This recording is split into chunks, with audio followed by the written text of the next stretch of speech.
Hello and welcome to Spotlight. South Africa hosts a foreign ministerial meeting of the BRICS countries as the bloc is considering mechanisms to accept new members. The coalition of Brazil, Russia, India, China, and South Africa is largely seen as a symbol of multilateralism and cooperation for sustainable growth and development across the globe. In a world where Western countries seem to be struggling to maintain their hegemony and unipolar approach, BRICS appears to be emerging as a major counterweight. Will the expansion of this five-nation bloc be able to put an end to the Western unilateralism and bring about a new world order? Stay with us as we'll discuss the issue in tonight's Spotlight with our guests.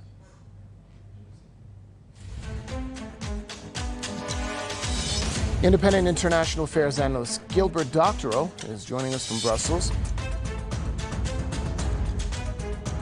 And radio producer and political commentator Frank Emspak joins us from Madison.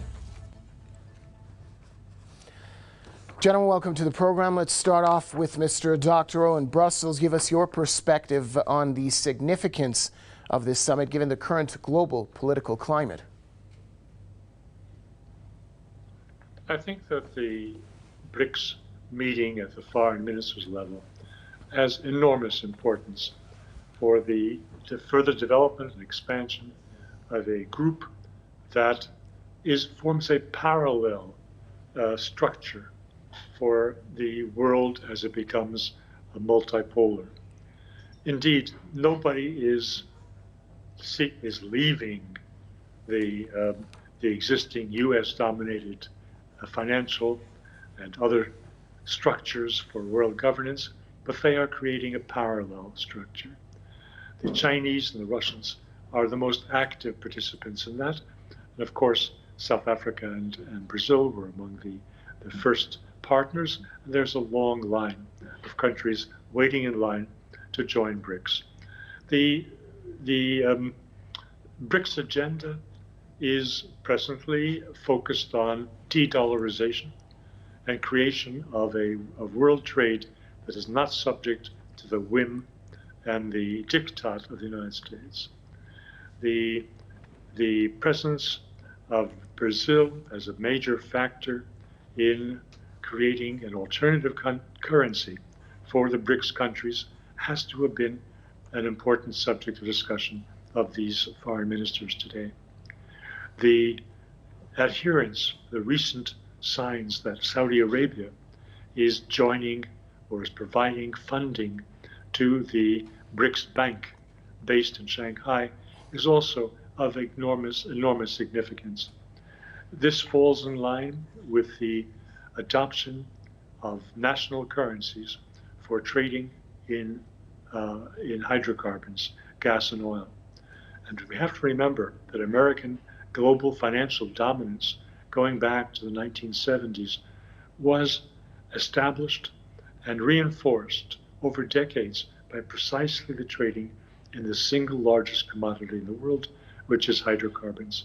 So the fact that Saudi Arabia and other Gulf states are now doing a substantial portion of their sales in local currencies, as for example in the Chinese yuan, that is changing the finance arrangements of the world in a direction of multipolarity. And these surely were among the subjects that the participants in South Africa had on the table today. Frank Emspak, Russia's Foreign Minister Sergei Lavrov said that BRICS symbolize the evolution of a multipolar world, adding, quote, BRICS is the embodiment of global multipolarity. Walk us through those comments, please. Well, I think, first of all, I agree with the first speaker that we're talking about a parallel system here, not a replacement at this point. But I think what the Russian foreign minister was saying was basically that the United States is no longer going to be able unilaterally to call the shots in every aspect of the world economy.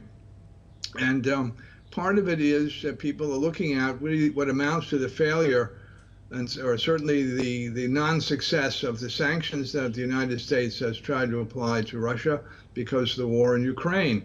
It's clear that the Russians have been able to deal with this successfully, more or less. And it's also clear that one of the things that's happening here is that there is more self-assurance on the part of the Russians, the Chinese, the Brazilians, South Africans, and others, that it is possible to operate in a parallel system. So I think that's what he's talking about. And I think what we've seen today, and this actually in the last week, I think the rest of the world was looking at the United States here with the machinations in Congress and saying, you know, maybe there's another way. We cannot have a situation where our reserve currency is up for grabs here because of some crazy people in the House of Representatives in the United States. And I think the last week was a very important wake-up call for other countries around the world who have always believed in the United States and now are saying, gee, maybe it's more unstable than we thought. And maybe we need to begin to look at other alternatives. So I think that sort of movement is definitely underway. Gilbert Doctorow, Lavrov added in his words, Turkey, Egypt, Persian Gulf states, Brazil, and other Latin American countries are the future centers of multipolarity, and that the, quote, clock of multipolar history is ticking in the right direction. How important is this notion of multilateralism? Because hand in hand with the concept of development, it seemed to be one of the more important themes of this summit. Well, the question of multipolarity has existed for several decades as it became clear that the United States unipolar world was unstable. This is an interesting point because precisely the question of stability was the argument used against multipolarity. The result in reality seems to be to have been missed by political analysts going back, as I say, several decades. And the states that you mentioned have, by the actions of their leaders, they have come to the fore as countries worthy of sitting at the global board of directors. Most recently, of course, the elections in Turkey were very important in reinforcing the vision of major countries, including Islamic countries, taking a seat at the Board of Governors because of their sovereignty, their defense of their own policies, irrespective of the opinions of the country that has been the global hegemon of the United States. And this has given courage to many other fence-sitting states to realize that, yes, you can oppose the United States, you can survive the most drastic sanctions imaginable imposed by the United States, and you can even flourish in this environment. So multipolarity was a concept, but it was given legs by the special military operation that Russia initiated against Ukraine. It was given legs because the United States overplayed its hand and continues to, out of hubris and out of a misunderstanding of the importance globally of a country like Russia. The freezing of Russian assets, so 350 billion or whatever the actual number was, which was one of the first acts in the sanctions from hell, to quote Victoria Nuland, that triggered alarm bells all across the world by countries which have invested heavily in U.S. Treasury notes as the most safe asset and most liquid asset in the world. And they all realized with the freezing of Russian assets that they were all equally vulnerable. And so they began looking for the exit door. So Russia willy-nilly championed multipolarism in a way that was unforeseeable before the United States imposed sanctions. Right, Frank Emspak, how big of a role do you think BRICS can play in this new and emerging economic order? Well, I think it can play a very, very large role. I mean, you've got the second largest economy in the world here, the Chinese, and they're not going away. And in fact, in spite of everything one reads in the American press, the Chinese are leaders in certain areas of technology, and I think will become leaders in most. So they're a huge country. It is, but what I think what's dangerous here is what we see growing in this country, where the leading first page of the business section of the New York Times yesterday said, well, can we build batteries without China? And there's this whole movement here to pretend the Chinese can be pushed around, don't exist, and so on and so forth. And that's always a dangerous thing. But I don't believe, I'll put it in the positive sense, I do believe that at this point, that the Chinese have grown enough that with the Russians and the Indian people from India, the Indian nation, and South Africa, that's a large enough economic weight, and Brazil, to challenge the United States. Up until recently, that is the last 20 years, the United States was the obvious dominant economic power, but that's no longer the case. And it's getting to be a point where more and more people in this country, in the United States, are recognizing that they're not number one. And this is a very, very disquieting thing here. So yes, there is certainly a move towards multipolarity, but here, in what is still the most powerful country in the world, there's also an increasing maybe paranoia or upsetness or discomfort with what we see here as the loss of being number one. And I think I'm not sure how that's going to play out in the forthcoming elections, given that both parties are talking about, maintaining this status of number one when it's demonstrably impossible to do so. We're bankrupting the country here doing this. So, I think it's a much more fluid situation than perhaps we think. Let me just say one other thing. A number of people, you put your money in the bank here with the Treasury notes, and something goes wrong, and the United States unilaterally decides they're not going to give you your money back by sanctioning it and by refusing to do it, like we did with the Afghanistani Treasury, among others, and clearly with Russian assets. Well, if we're a capitalist country that says we protect assets and this is the be all and end all, and we play fast and loose with other people's assets, sooner or later, and I think we're now at the sooner, people are beginning to say we're going to have to find other ways to protect our assets. And that is a long-term, slow, not necessarily public, I guess, development that is going on, and that's what we see. Mr. Doctorow, BRICS is striving to counter the U.S.'s influence with its expansion and a potential new shared currency. Will organizations like BRICS, in your opinion, pave the way for breaking the hegemony of the U.S. dollar in the international scene? Well, BRICS is a major factor, but I still come back to what I mentioned in passing a few moments ago.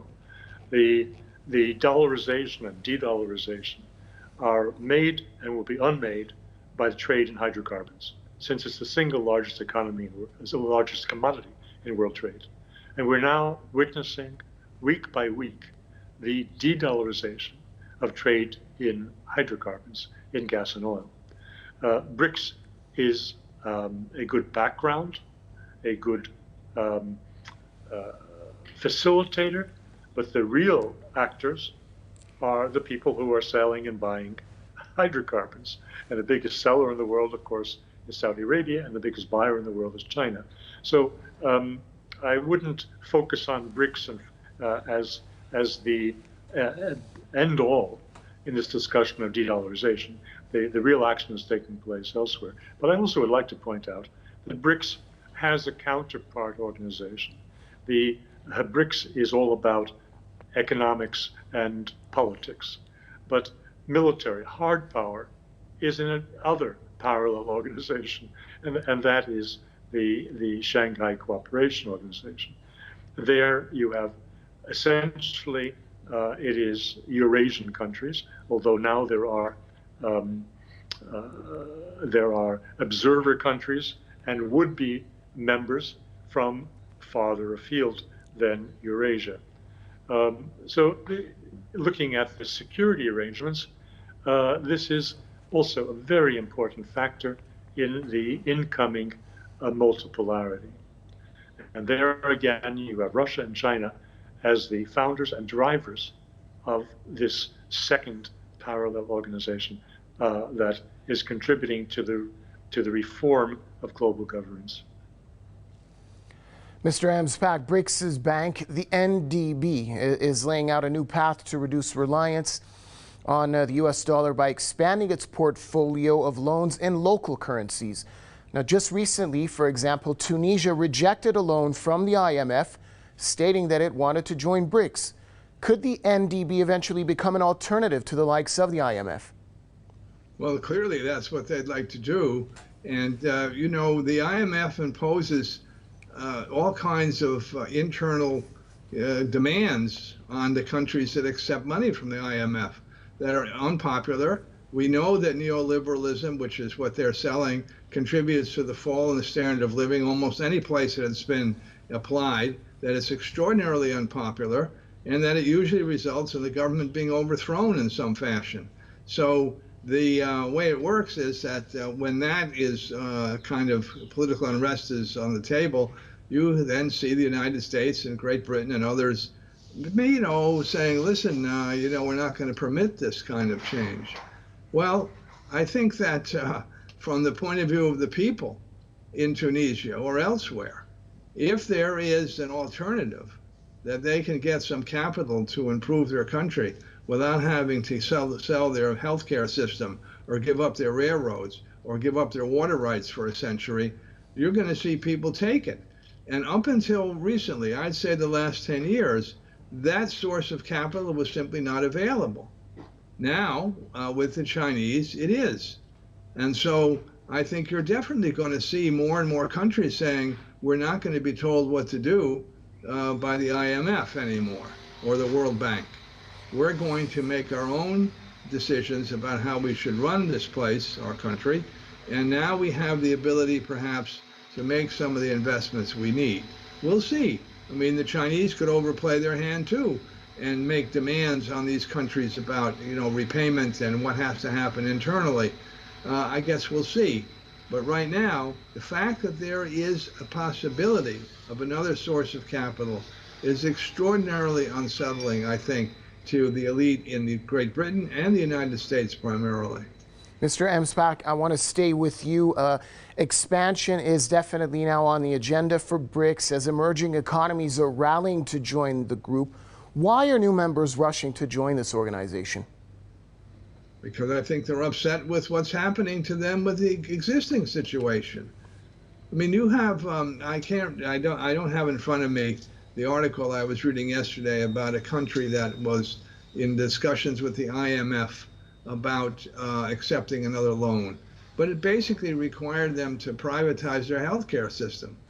And so, you know, people don't like this. And governments tend to get overthrown. So, you know, you cannot consistently say that the interests of the banks or lending the money are going to take precedence over the interests of everybody who's borrowing it.